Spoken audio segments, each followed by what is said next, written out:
Onde tem cultura, a Vale está.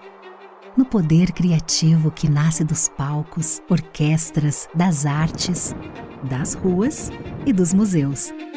Na valorização das diversas identidades brasileiras e na preservação de memórias. É valorizando a cultura que crescemos e evoluímos juntos. Instituto Cultural Vale. A gente montou essa mesa para a Tamara não ser a pessoa mais jovem da mesa, entendeu? Para ficar à vontade assim com as pessoas mais novas que ela. E que, evidentemente, se eu passasse 8 meses num barco sozinho no mar, no 8º dia eu me atirava ao mar, entendeu? Eu acho que não, porque você ia finalmente ter tempo de ler todos os livros que deve ter na sua biblioteca. Ah, isso é verdade. Então, ela deve ter uma biblioteca de livros já escritos, né?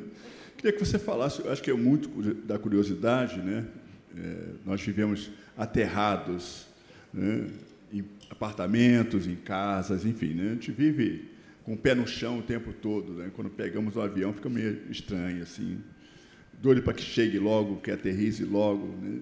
E vocês, jovem, né? Eu acho que a ideia hoje da juventude, eu estava falando hoje com os alunos de uma escola, a ideia da juventude hoje é rede social, ou seja, em São Paulo, onde eu moro, né? Dar rolê, essas coisas todas. Então, eu queria que você contasse um pouco como é essa aventura, se isso pode ser chamado dessa maneira, que não seja uma coisa pejorativa, ou seja, né, mas essa aventura de viver na água, né? Ou seja, vou sair por aí, uns saem de carro, né, outros de bicicleta, você sai de barco. Então, eu queria que você contasse um pouco e qual é a forma que você aproveita esse tempo no mar, lendo, escrevendo, né? Nós vamos falar do livro daqui a pouco, a Tamara, mas, enfim, lendo, escrevendo, assistindo filme, o tempo todo na rede social. Olha, agora estou vendo uma baleia. Como é que é? Mas, antes de você responder, em favor das pessoas que são deficientes visuais, eu queria dizer que eu sou Sérgio Abrantes, sou um homem branco, alto, de cabelos brancos. E queria que vocês fizessem a sua audiodescrição também, por favor. Eu sou uma mulher branca, de cabelo preto, com sobrancelhas bem grossas. Bom, sou um homem negro e uso dreads, ou seja, cabelos bem compridos e negros, uma camisa branca, um colete, e estou usando óculos também. Aliás, eu também uso óculos. Tamara, pode falar. Eu esqueci os meus óculos. Que ela não está usando. Eu gosto muito de navegar. Eu acho que a navegação, a ideia de navegar vem de um desejo. E, para mim, os desejos, eles nasceram dos livros. Eles nasceram antes dos livros, dos relatos. Eu tive um privilégio muito grande de nascer numa casa onde também havia um navegador, que também navegava em solitário, que era meu pai. E antes de eu saber, antes de eu conhecer minha própria língua, meu pai já contava ou descrevia o que era navegar. Eu conheci o mar pela ausência dele. Ele partia para longas navegações e ficava muitos meses longe de casa. E nesse hiato entre o momento onde ele partia e o momento onde ele voltava, eu e minhas irmãs, minha irmã gêmea e minha irmã mais nova, imaginávamos o que ele estava vivendo. E quando ele voltava, ele parecia ser a mesma pessoa, com mais barba e cabelos mais compridos, mas ainda era a mesma pessoa, e tudo que ele trazia eram as histórias. Depois que eu e minha irmã gêmea nos separamos de quarto, e cada uma foi para um quarto diferente, meu pai já não podia mais se dividir em 2 ou em 2, e a maneira que eu encontrei de continuar a ter acesso a esses relatos foi pelos livros que eu lia antes de dormir, depois de acordar. E esses livros foram, enquanto eu cresci em São Paulo, eles foram os meus companheiros, e eu acho até a boia de salvamento que eu abraçava para não me afastar do sonho de navegar um dia também no meu próprio barco. E crescendo em São Paulo, no meio de carros, onde os rios, né, os planos d'água da cidade, os rios e os lagos, são encurralados entre avenidas de grande circulação ou entubados debaixo da terra, eram os livros que me lembravam que o mar existia e que talvez fosse possível navegar. Quando meu pai disse que ele nunca me ajudaria a navegar, que ele me daria 0 centavos, 0 contatos, 0 conselhos, eu ainda tinha os livros, e nesses livros eu tinha acesso a mentores, professores ou conselheiros de muitas épocas diferentes, vivos e mortos, muitos homens, mas também algumas mulheres, que me permitiram manter esse desejo vivo. E acho que esse também é um dos poderes dos livros, de criar desejo nas pessoas, porque os livros não fazem a gente navegar, eles fazem a gente querer. Os livros não fazem a gente se teletransportar, eles fazem a gente imaginar, e eu acho que a imaginação ainda é algo muito poderoso. E quando eu finalmente comecei a navegar, quando eu comprei a Sardinha 1, ou Sardinha, na época, não sabia ainda que haveriam outra, eu continuei a ler ao longo dessas viagens. Eu li alguns dos autores que estão nessa sala, como o Walter, o Itamar e outros. E esses relatos, esses livros, eles me traziam de volta para um lugar terrestre. Então, enquanto eu estava no meio do oceano e os únicos outros seres vivos que eu vi eram peixes voadores ou baleias, através dos relatos desses livros, eu me imaginava numa feira e, de repente, a feira parecia um lugar extremamente mágico e fantástico, e o que eu vivia era completamente chato e banal. De repente, eu queria estar dentro de uma cidade, eu tinha desejo de estar na vida, na casa de uma outra pessoa, na vida de uma outra pessoa. De repente, eu achava que eu estava, e quando eu fechava o livro, eu tinha que acordar de novo, abaixar os panos, subir os panos, tirar a água do barco, limpar as baterias, recarregar as baterias, cozinhar, que eu detesto, lavar a louça e essas coisas chatas que fazem parte do dia a dia de qualquer pessoa, mas que no barco se tornam um pouco desagradáveis, porque a gente lava a louça com água salgada, muitas vezes fria, às vezes gelada, às vezes congelada. Então, acho que, por mais que eu estivesse em solitário nessas navegações, eu não me sentia só. Não me sentia só porque eu pensava nas pessoas que tinham me ajudado a estar lá, e também porque eu sempre tive os livros, eu sempre tive as palavras. E era com essas muitas pessoas e personagens que eu convivi.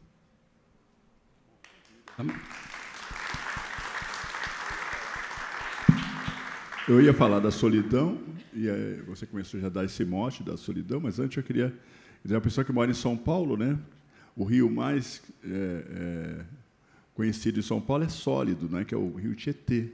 Então, assim, você não navega, você anda de bicicleta sobre o rio Tietê, né?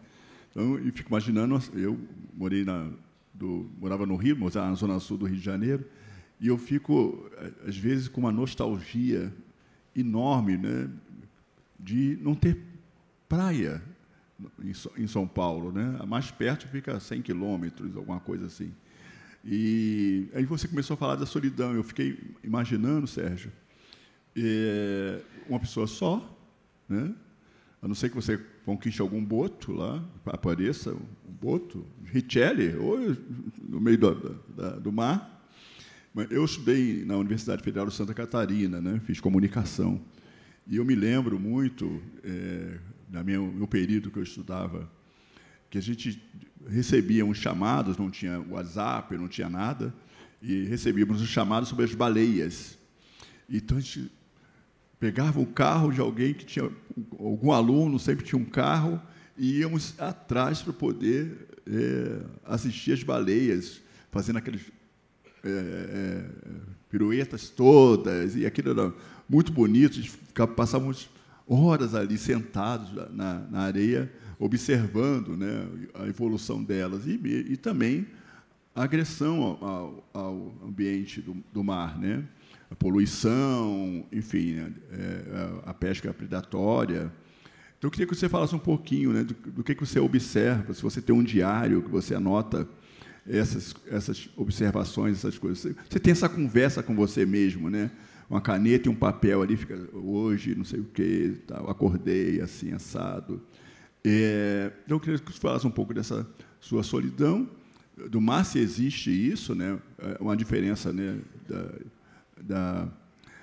do que é solidão e do que é ser solitário, né?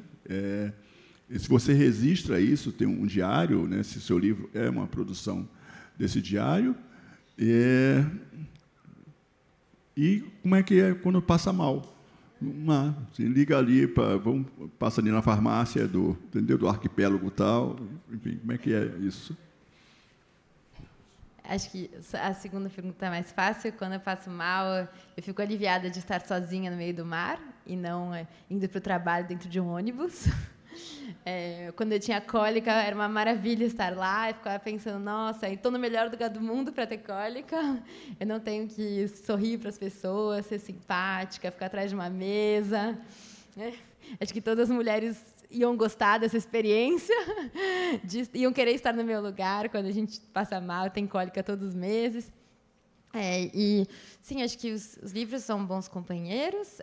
Eu sempre escrevi diário, acho que é graças a isso que eu pude escrever os livros. Muitos vieram dos diários. O Nós é o terceiro livro que foi publicado das viagens. O primeiro se chama Um Mundo em Poucas Linhas, que é uma coletânea de poemas, que eu escrevi quando eu era adolescente, estava crescendo, e fala sobre o desejo... Eu não sou mais adolescente, tenho 27. E fala sobre o desejo de navegar e a dificuldade, eu acho, os desafios de se separar do lugar de onde a gente veio, a saudade, a família, e de acreditar em algo que parece improvável, ou impossível. O segundo livro chama 1000 Milhas, foi o primeiro livro que eu fiz sobre uma navegação que eu tinha feito, porque foi a primeira navegação que eu fiz entre a Noruega e a França. E eu, quando escrevi e publiquei o 1000 Milhas, eu não esperava ainda que eu seguiria a viagem até chegar no Recife. E essa continuação é contada no Nós, que está aqui. Acho que os diários são muito importantes para mim, para poder criar a memória, porque quando eu estou eu não associo palavras às coisas que estão acontecendo, elas vêm sem palavras. É extremamente frustrante até, eu acho, escrever sobre o que a gente vê, o que a gente vive, quando falta vocabulário. Eu acho que na língua portuguesa, em muitas outras línguas também, nosso vocabulário é muito pobre para descrever sons, para descrever cheiros, para descrever as sensações que a gente tem no tato, também para descrever as cores, para descrever o vento. Às vezes, vento é insuficiente, a saudade é insuficiente, distância é insuficiente, e é extremamente frustrante o exercício de tentar descrever esses lugares. A gente estava falando sobre isso com o Walter, que fez um livro sobre a Islândia.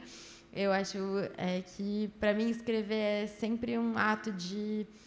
Eu entro num jogo onde eu sei que eu vou perder, muito feio, mas ainda bem que, enfim, só eu vivi a coisa, porque assim as pessoas olham, leem o livro e acham que é bom. Para mim é extremamente frustrante, porque eu sempre vou lembrar de tudo que não coube naquelas palavras que eu escolhi.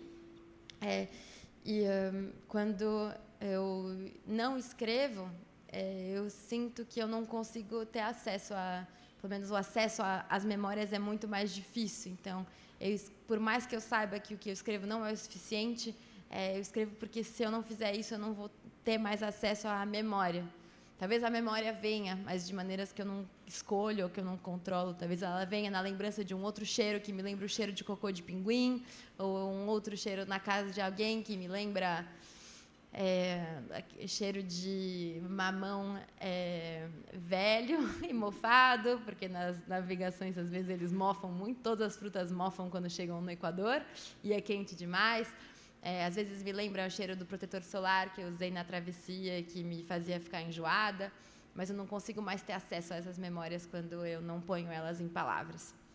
Na última viagem, bom, é difícil falar que foi uma viagem, porque eu fiquei 8 meses parada no mesmo lugar. Acho que foi a pessoa do mundo que menos viajou. Mas, mesmo assim, bom, é chamado viagem. Ao longo dessa viagem, eu achava que eu ia para um lugar que estaria sempre igual, e quando eu escrevia, eu me dava conta que não era. Eu acho que escrever é esse exercício também de perceber que a gente se engana sempre, que a nossa imaginação ela é mais fraca, ou ela é menor do que a realidade e todas as camadas que essa realidade pode ver, mas, ao mesmo tempo, eu acho que é a imaginação que recria essas cartografias mais pobres da realidade, que faz a gente ver ela com outros olhos e talvez faz a gente se colocar em situações que a gente não se colocaria se não tivesse imaginado. Porque se eu soubesse todos os desafios que encontraria em cada uma dessas navegações antes de ter partido, eu nunca teria deixado o porto. Eu nunca teria comprado um barco, eu nunca teria me despedido das pessoas, eu nunca teria seguido, e eu nunca teria descoberto que podia dar certo, que podia ser legal, que podia ser muito melhor do que eu poderia ter imaginado. E a descoberta desse melhor, eu acho que vem pelas palavras que eu leio dos outros, pelas que eu pego emprestada, ou que eu roubo às vezes. Na última viagem, depois de um tempo, eu estava tão cansada de ler e não participar dos livros, porque eu convivia com os personagens dos livros, e quando eu terminava um livro, era como um término de relacionamento, eu ficava mal. Mas tem relacionamento? Ô, Tamara, deixa eu te perguntar uma coisa. Minha grande preocupação hoje, minha obsessão, na verdade, e sobre a qual eu comecei a escrever esse ano, esse final de ano, é a mudança climática, é a mudança ambiental, né? Eu fico imaginando, você cruzou o Atlântico, foi até o Ártico, né? Você viu essa mudança acontecer? Eu acho que essa mudança, pelo menos para mim, eu fui um ano, né? Eu passei um ano no Ártico, mas essa mudança ela estava muito clara nas falas das pessoas que moram lá. A Groenlândia é um país dos groenlandeses, existem groenlandeses na Groenlândia há milhares de anos, e nas falas das pessoas que não são tão mais velhas que eu, que devem ter a idade de vocês, eles falavam, quando eu era mais jovem, eu fazia uma distância equivalente a ir do Rio de Janeiro até Vitória ou até Salvador, em cima do mar congelado, andando em trenós de cachorro, e hoje eles mal conseguem andar alguns quilômetros na frente deles, porque o mar já é líquido o ano todo, os barcos já podem chegar, e assim, a gente às vezes parece que o Ártico é um lugar muito distante e que a banquisa, né, que é o mar congelado, não tem muita importância, mas a banquisa ela é uma superfície branca que cobre o mar escuro, e quando os raios solares encostam nessa superfície ou batem nessa superfície, eles são refletidos para a atmosfera, e quando a banquisa, quando o gelo, o mar congelado do Ártico branco diminui, o mar preto absorve esses raios solares, e essa banquisa está diminuindo cada vez mais. Existem, grosseiramente, 2 tipos de banquisa. Tem aquelas que nascem todos os invernos quando faz frio, e tem as antigas, que estão lá há mais de 1 ou 2 estações, 1 ou 2 invernos, e que é o que a gente chamava de banquisa eterna, que ficava lá eternamente, nunca degelava. Essa banquisa que nasce todos os invernos, toda vez que faz frio, ela está diminuindo de 10% a cada década, mais ou menos. Essa banquisa antiga, que era muito espessa, praticamente desapareceu. E quando a banquisa desaparecer completamente e o Ártico passar, o Polo Norte passar a ser acessível ao longo de todo o verão, os raios solares eles vão ser absorvidos pelo mar, e o Ártico vai deixar de ser um resfriador e vai passar a ser um aquecedor do nosso planeta. E isso é algo irreversível. Além disso, tem as geleiras, que estão recuando bastante, que estão ficando cada vez menores. A gente podia até, acho que até o ano passado, acreditar que isso nunca teria nenhum impacto aqui, mas todos os acontecimentos que estão tendo lugar em várias partes do mundo, né, aqui no sul do Brasil, na Espanha, nessa semana, acho que eles são só provas disso. E se tem alguma coisa que os groenlandeses me ensinaram, é que a gente vai ter que aprender a se adaptar muito, e se adaptar também significa renunciar a nossos privilégios, renunciar nosso conforto, renunciar aos nossos luxos, renunciar a algumas indústrias, aceitar que muitas das indústrias decresçam ao invés de crescer, porque o planeta não vai suportar que todo mundo cresça para sempre, que todas as indústrias cresçam para sempre. E acho que é o tempo de todo mundo se colocar em questão, porque tem indústrias que não vão existir, não podem existir para sempre, se a gente quer que as condições planetárias continuem a ser satisfatórias para os humanos estarem aqui. Isso tem uma coisa que essa experiência de morar sozinha no gelo também me ensinou, é que quando todos os humanos acabarem, ainda vão existir outras espécies.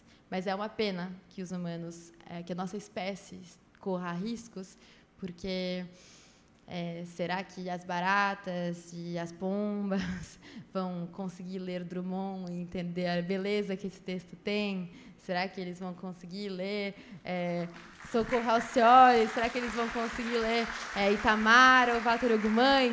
Eu não tenho certeza. E eu acho que essa é uma perda da nossa espécie. Eu estou falando que os humanos vão acabar, mas eu sou imortal, então fico tranquilo. Isso não me atinge. Tamara, assim, alguns escritores, né, planejam, fazem um planejamento para escrever seus livros, sei lá, romance, qualquer obra em si. Eu queria que você falasse um pouco de como é que é esse planejamento. Sabe? Você veio de onde, por exemplo, agora? E tem que perguntar isso, né? Eu venho de São Paulo, venho de outro lugar, tal. E Tamara tem que perguntar de onde ela surgiu. Mas a gente pensa nesse planejamento, assim, vou escrever um livro 6 meses, 1 ano, né? Alguma coisa assim. Quando você vai vai ter uma ideia de, eu vou para, sei lá, vou para a França. Eu estava lendo agora a biografia do Camões, né? Uma coisa de 800 páginas, tal. E eu fico muito encantado, né, com a história do Camões, né? Quer dizer, um soldado que vai participar das descobertas, das invasões, das tomadas de territórios portugueses, tudo pelo mar, né? E falando dos naufrágios, né? De tudo que acontece, né? Ele fala dentro da mitologia, mas muita coisa é real, né? Camões sofreu naufrágio, essas coisas todas. Você nunca sofreu naufrágio, né? Pelo jeito. Mas queria que você contasse, acho que um pouco, não só para mim, mas para quem está aqui presente, né? Como é que é feito esse planejamento da sua viagem? Se eu vou sair por aí. Até logo, tal, depois eu volto, dou notícia, mando WhatsApp, tal. Então, queria que você falasse um pouco se é feito dessa forma, assim, você bota no papel, você planeja daqui a tantos meses, quanto de suprimento você tem que ter, né? Você imagina, não, lá faz mais frio, tem que levar mais roupa. Se você tem uma biblioteca no seu barco, né? E aí, quando fica 8 meses parada num lugar, 8 meses eu leria o mesmo livro 500 vezes, sabe? Eu já vou ler de novo. É assim? Sim, eu me engano muito, eu planejo super, coloco numa planilha Excel, eu faço linhas e linhas de itens, de coisas necessárias, mas, no fim, é mais complexo sempre do que eu tinha imaginado, e eu também recebo muitas projeções de medo das pessoas com quem eu cruzo, eu busco falar para poucas pessoas. Na primeira navegação que eu fiz, aqui está no livro 1000 milhas, eu só contei que eu ia fazer a viagem para minha avó, porque eu tinha certeza que se contasse para minha família, eles iam falar para eu desistir, por várias razões, porque o barco era muito pequeno, porque eu nunca tinha navegado sozinha, porque o mar era perigoso, eles estariam certos. O barco não era feito para isso, tinha muita chance de eu morrer. Então, ainda bem que eu não contei, eu tentei me isolar das projeções de medo dos outros, contando só para a minha avó. me dizendo que, com a minha idade, na época, com 22 anos, minha avó já tinha feito uma travessia muito mais difícil, muito mais longa, muito mais solitária que a minha, que era aquela de ser mãe. Então, para mim, imaginei que navegar não seria nem de perto tão desafiador quanto essa travessia dela. Eu contei para ela, me disse: tem certeza, Tamara, você não pode pegar um desses caras aí, um desses idiotas com quem você sai e pôr eles no barco? E aí eu falei: vovó, mas se eu posso ir com uns idiotas, eu posso ir comigo mesma também? Aí ela falou: tá bom, vai, tudo bem, só não conte para sua mãe. E aí eu não contei, eu comecei essa viagem. Acho que as avós têm esse poder, essa magia de nos encorajar. Qualquer fala positiva nos encoraja muito, e as falas negativas não são negativas o suficiente para fazer a gente desistir. Então, acho que sempre vale contar para as avós as coisas.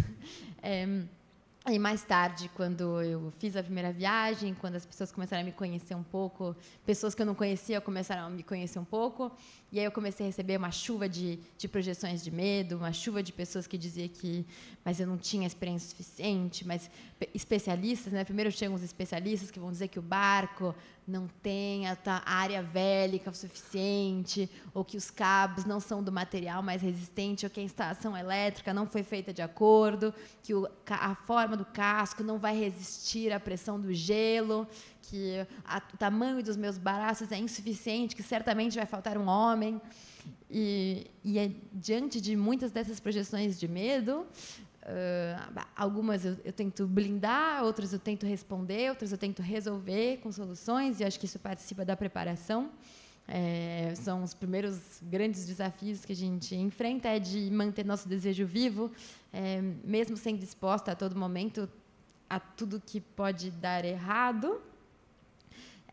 E eu acho que, nesses momentos, eu me apego bastante a esses relatos de viagem, relatos de viagem de muitas épocas, os Lusíadas, mensagem de pessoa, mas também relatos de outros navegadores mais recentes. Alguns que naufragaram, outros que não, porque acho que também essa é a graça de poder estar, mesmo que por meio dos livros, com colegas que muitas vezes entendem o que a gente passou, que passam por coisas parecidas. Eu acho que isso me ajuda a não diminuir o teto das minhas ambições, a poder manter essas ambições no mesmo nível, ou às vezes até aumentar, porque se eu penso em quem veio antes, em homens e mulheres que vieram antes, especialmente as mulheres que vieram antes, eu me dou conta de que muitos caminhos que parecem fechados já estão muito mais abertos do que estiveram, que muitas das coisas sobre as quais eu não tive que me pôr questões vieram dessas gestos, dessas ações, dessas lutas de pessoas que vieram antes, e acho que isso dá esperança para que os caminhos que eu abro agora sirvam também para as outras pessoas que virão. Serve de exemplo, você faz.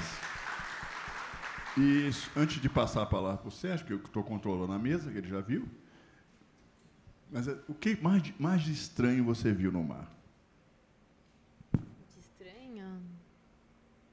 É o mais estranho. Sempre tem vários, mas assim, o mais estranho que você viu no mar. Para mim é sempre muito estranho ver humanos. Ver o quê? Ver humanos, ver gente, é sempre muito assustadora. Eu acho que... Boiando ali na frente, eu acho que... Não, mortos eu não vi, mas nessa última temporada, quando eu estava lá na Groenlândia, eu tinha muito medo de urso, né? Todo mundo me disse que o urso é um predador de humanos, que eles podiam me atacar. Eu fiz várias preparações antes de ir, li vários livros, conversei com várias pessoas, conversei com caçadores de urso para entender quais eram os ursos perigosos, os menos perigosos. Me falaram para ter cuidado com os magros, porque eles estão com fome, então eles vão correr até mim, não vão pensar duas vezes, então tenho que estar pronta com panelas para fazer bastante barulho, tenho que estar sempre com um fuzil pronto para disparar a qualquer momento. Você usa fuzil? É horrível, né? Pergunta, gente, é uma pergunta. Eu tinha um fuzil no barco. Tipo, obrigado, com licença. Eu nunca usei. Mas eu tinha no barco e eu sei usar, estou preparada. E faz parte da cultura local, né? Na Groenlândia se caça bastante, se caça inclusive ursos, claro que com autorizações, é bem regulamentado, faz parte da cultura local. Na Groenlândia você caça, né, as pessoas caçam no fim de semana focas para comer, porque na Groenlândia não cresce nada, além de mirtilos uma vez por ano durante 2 semanas. Então as pessoas caçam, essa é a forma dos humanos comerem. E faz parte, você compra um fuzil num supermercado e você tem que aprender a usar, e é parte dos equipamentos obrigatórios que a gente tem que ter, se a gente está lá. E nesse momento, quando eu já estava sozinha há muitos meses, e sentada lá na minha cadeirinha de acampamento, que eu deixava perto do barco, e estava olhando para o horizonte, e aí começa a ver uma mancha escura, meio cinza, e aí eu pensei, nossa, é uma raposa, está se aproximando. Nossa, mas uma raposa meio grande, rápida essa raposa. E eu comecei a ver a raposa vindo na minha direção. E aí eu, que estava sem óculos mais uma vez, fecho bem os olhos, assim, tento identificar aquela mancha cada vez maior, cada vez maior. E aí eu cheguei à conclusão que era bem maior que uma raposa, que era certamente um mamífero grande, só podia ser 2 mamíferos, um humano ou um urso. Naquele momento, eu quis muito que fosse um urso. E acho que faz parte das coisas estranhas.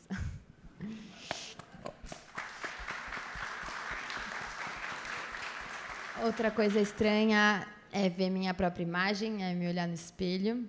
Enquanto eu estava só, eu estava satisfeita com o meu corpo, com quem eu era, com tudo que meu corpo me permitia viver e sentir. Eu andava em cima da banquisa e estava contente, ou mesmo atravessando o Atlântico, eu estava feliz com o que meu corpo me permitia fazer. Eu não me sentia fraca, eu não me sentia forte também.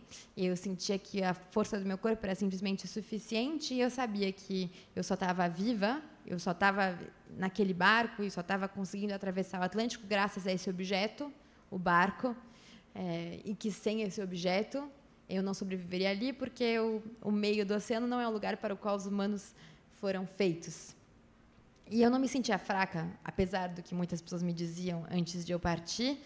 Eu não me sentia especialmente vulnerável, e eu acho que é uma experiência que todas as pessoas que não fazem parte do grupo dominante, especialmente mulheres, que vale a pena viver pelo menos uma vez na vida, é essa de estar num lugar onde, de repente, o seu gênero não importa, onde, de repente, a sua idade não importa, onde, na verdade, o lugar onde a gente está não se importa para se a gente está lá ou não está, se a gente está viva ou morta, se a gente está acompanhada ou sozinha. O mar era completamente indiferente a mim, e isso me deu uma sensação de liberdade que eu nunca tinha experimentado antes. E, em algum momento, eu pego uma câmera fotográfica para tirar uma foto da paisagem, e aí eu decido tirar uma foto de mim, e eu viro a câmera para mim mesma, e quando eu viro aquele mini visorzinho na minha cara, eu me acho horrível. Eu me acho cheia de defeitos. Eu começo a ver que minhas sobrancelhas estão juntas de novo. Eu começo a ver que tem pelo crescendo no meu rosto, em cima da minha boca. Eu começo a ver que meu nariz está escorrendo. Eu começo a ver que eu estou com remela. Eu começo a ver que meu cabelo está oleoso, que eu estou com caspa. E aí eu penso, que horror. Eu estou muito errada, eu estou muito defeituosa. E eu acho que eu tive, naquele momento, uma pequena lembrança de que é estar em conjunto, que é estar sempre se preocupando com como a gente parece ser para os outros, que roupa a gente está vestindo, se a gente está de acordo ou não está, se a maneira como a gente se coloca agrada ou desagrada, e quando a gente está o tempo todo sob a pressão ou sobre a demanda de agradar para ser aceita, agradar para ser ouvida, agradar para ser amada, para ser respeitada, para ser escolhida, a gente perde muita energia que a gente deixa de usar para o nosso prazer, para a nossa sobrevivência, para nossa preparação, ou para o nosso desejo, né? E para mim isso que foi estranho, acho que as estranhezas vinham de lembrar de onde eu vim e de lembrar de tudo que tem de anormal dentro da vida que a gente chama de normal.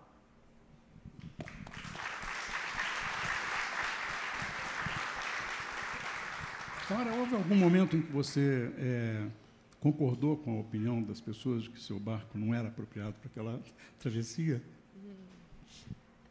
Sim, acho que hoje eu concordo. Mas ainda bem que na época... Deu certo. Na época que eu fiz deu certo. Acho que a maturidade também é conhecer limites, né? Quando eu comecei essa viagem que está no Nós, eu não conhecia os limites do barco. Eu fui conhecendo ao longo do tempo. Também não conhecia os meus próprios limites, mas conhecer nossos limites pode ser assustador, pode ser bem perigoso. Ao mesmo tempo, eu sinto que eu sou muito grata por ter vivido isso. Acho que tem vários momentos em que eu sinto que se eu morresse está tudo certo, porque eu acho que eu já vivi aquilo que eu criança sonhei viver. E espero não morrer, porque eu adoro estar viva, né? Mas eu sinto que caso eu morresse, eu não teria nada para me arrepender. Eu estaria muito satisfeita e eu acho que eu, criança, estaria feliz de ter vivido as coisas que eu vivi. Eu nem lembro qual que era a pergunta, na verdade. Era sobre o barco. Claro. Mas sim, hoje que eu naveguei com um barco um pouco maior, um pouco mais confortável, mais seguro, que foi a Sardinha 2, apesar de que ela também é um pouco velha. Acho que acabou sendo minha identidade navegar com barcos um pouco antigos. Eu sinto que ela era um pouco perigosa. Assim. Hoje eu já vivi mares piores e muitas vezes eu pensava como eu teria vivido essa mesma experiência com o barco que eu vivi, com o qual eu naveguei antes da Sardinha. Mas acho que faz parte, assim. Se eu ficasse a vida inteira só preocupada com como manter a minha vida o mais segura possível, deixaria também de viver o que eu queria, eu estaria morrendo antecipadamente. Navegar é preciso, né?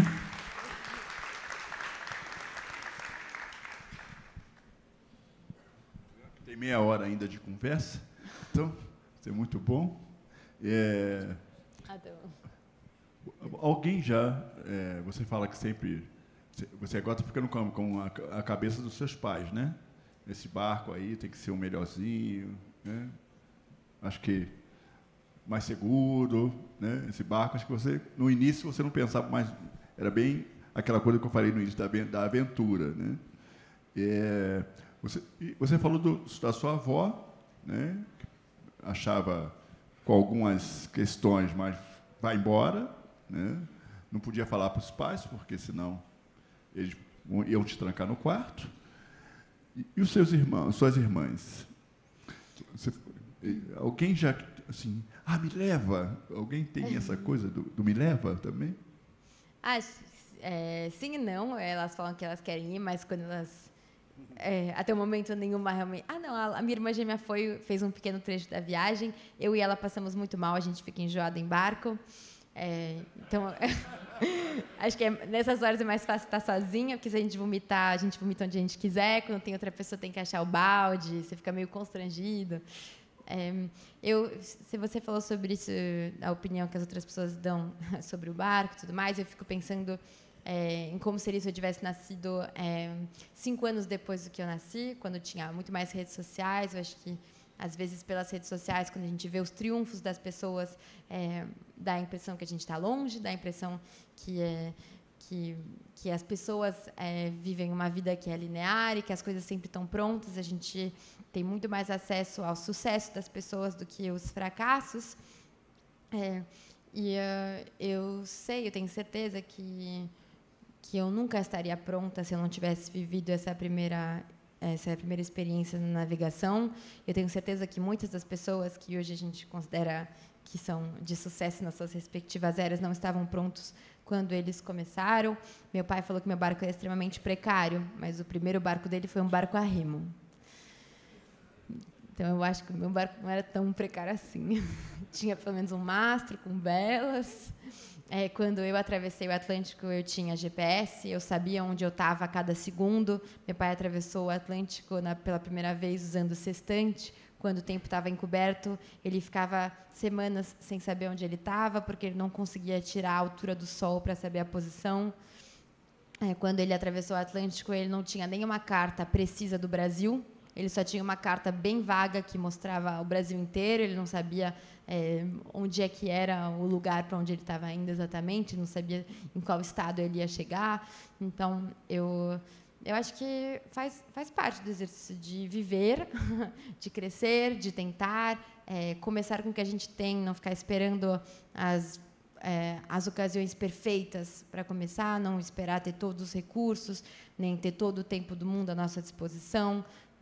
A gente fala sobre esse concurso de literatura que tem aqui. Eu acho que é um exercício muito interessante, muito rico, porque a gente não pode esperar para ter lido todos os livros.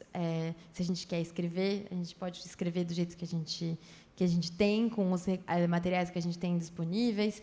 E acho que é o processo de estar fazendo que faz a gente amadurecer, que faz a gente ser melhor. A gente precisa primeiro conhecer os limites das coisas e os erros, para poder descobrir quais os nossos acertos são acertos ou não são. Eu sou muito grata pela oportunidade de ter podido escolher partir. Não é uma oportunidade dada a todo mundo.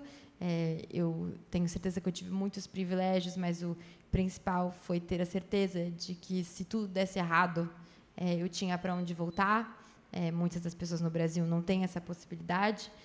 Foi por isso que eu fiz uma viagem e não uma fuga, porque eu sabia que se o meu barco naufragasse e eu chegasse a algum lugar nadando, ainda assim eu poderia ter um outro destino de volta.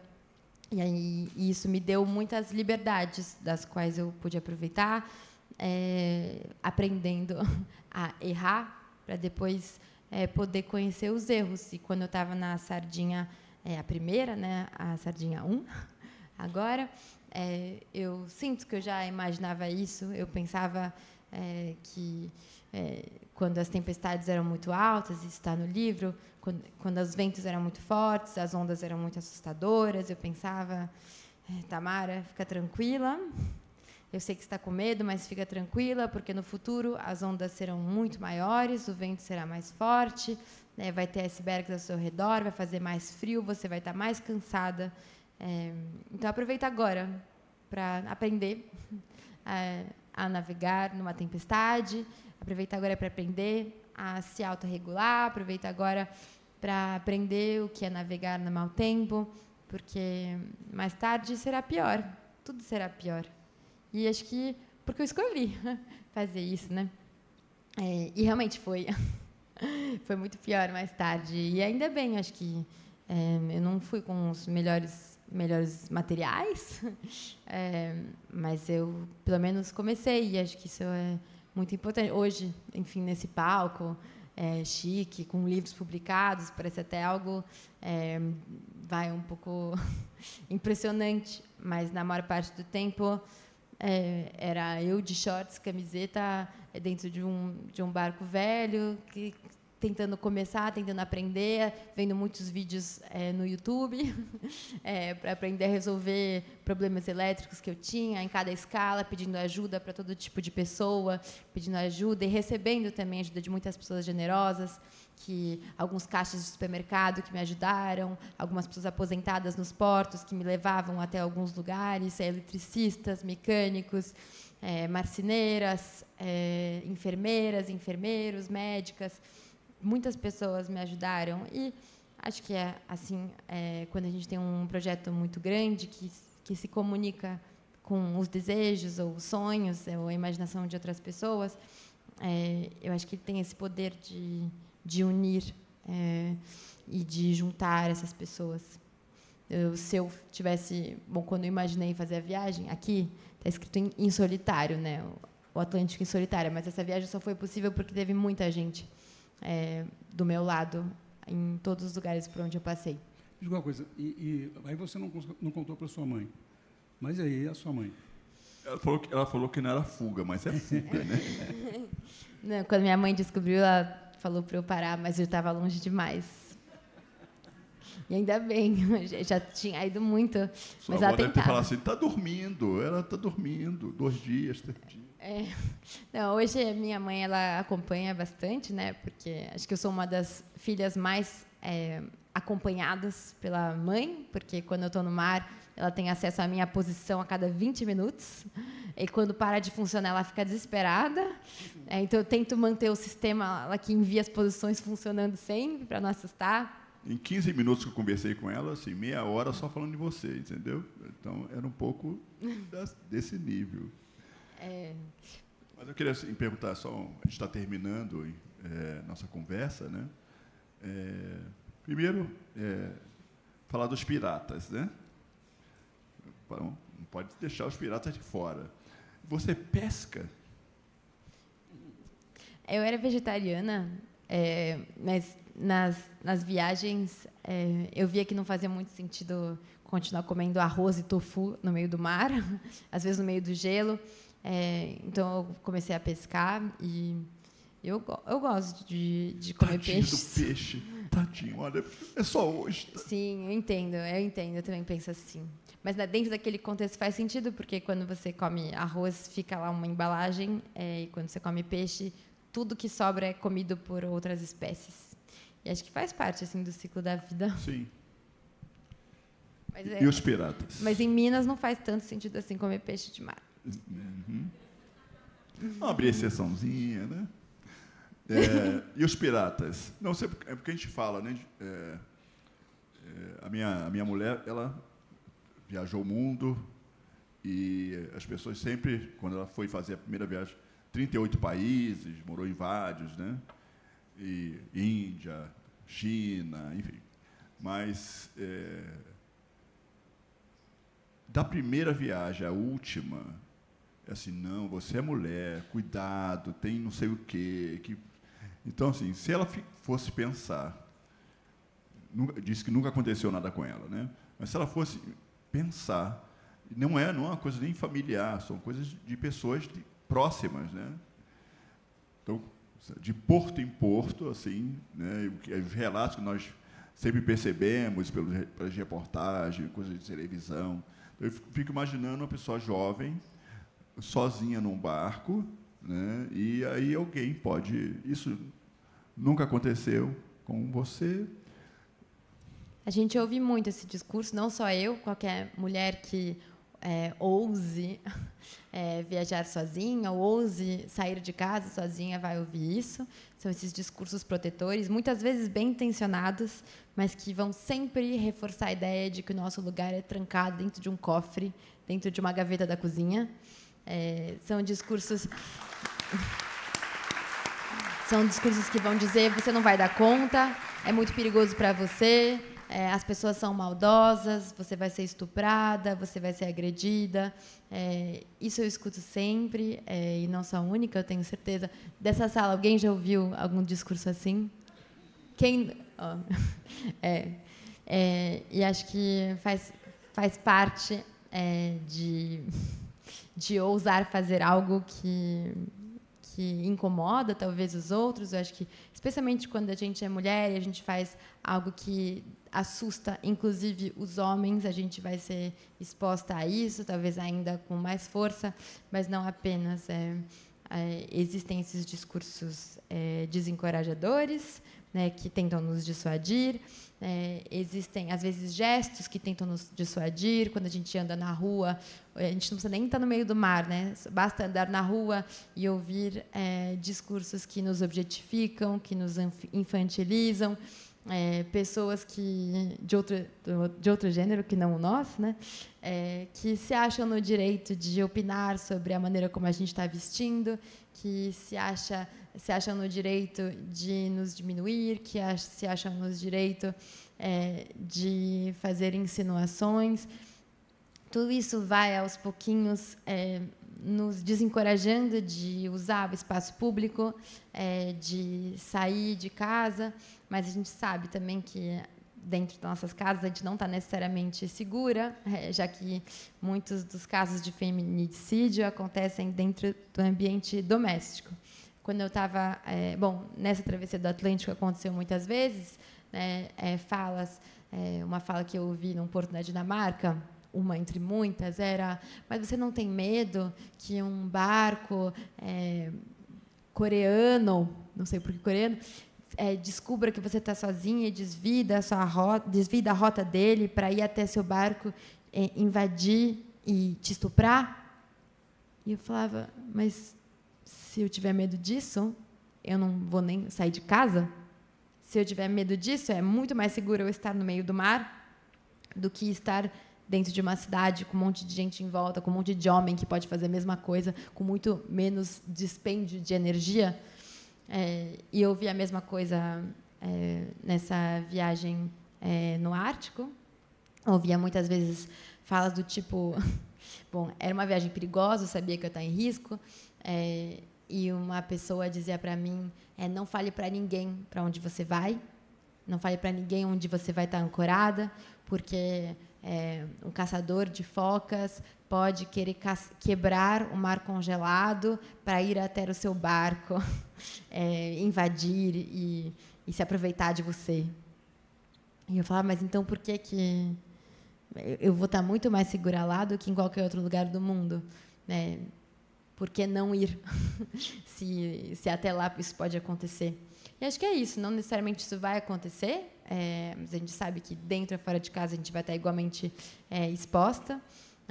E acho que o exercício que a gente tem que ter como sociedade é para que isso não aconteça, é para que as pessoas que são capazes de fazer isso sejam punidas, para que as pessoas que são capazes de fazer isso sintam vergonha, que elas não façam isso, que elas aprendam a não fazer. A gente não tem que nós mesmas ter vergonha de abuso, de assédio. Quem tem que ter vergonha são as pessoas que os praticam. E acho que a gente está muito cansada de ouvir essas coisas que vão nos privando aos pouquinhos dos nossos desejos, que vão limitando os nossos prazeres, que vão cercando e afundando a nossa vontade de existir dentro do planeta, que nos barram do direito de também querer partir.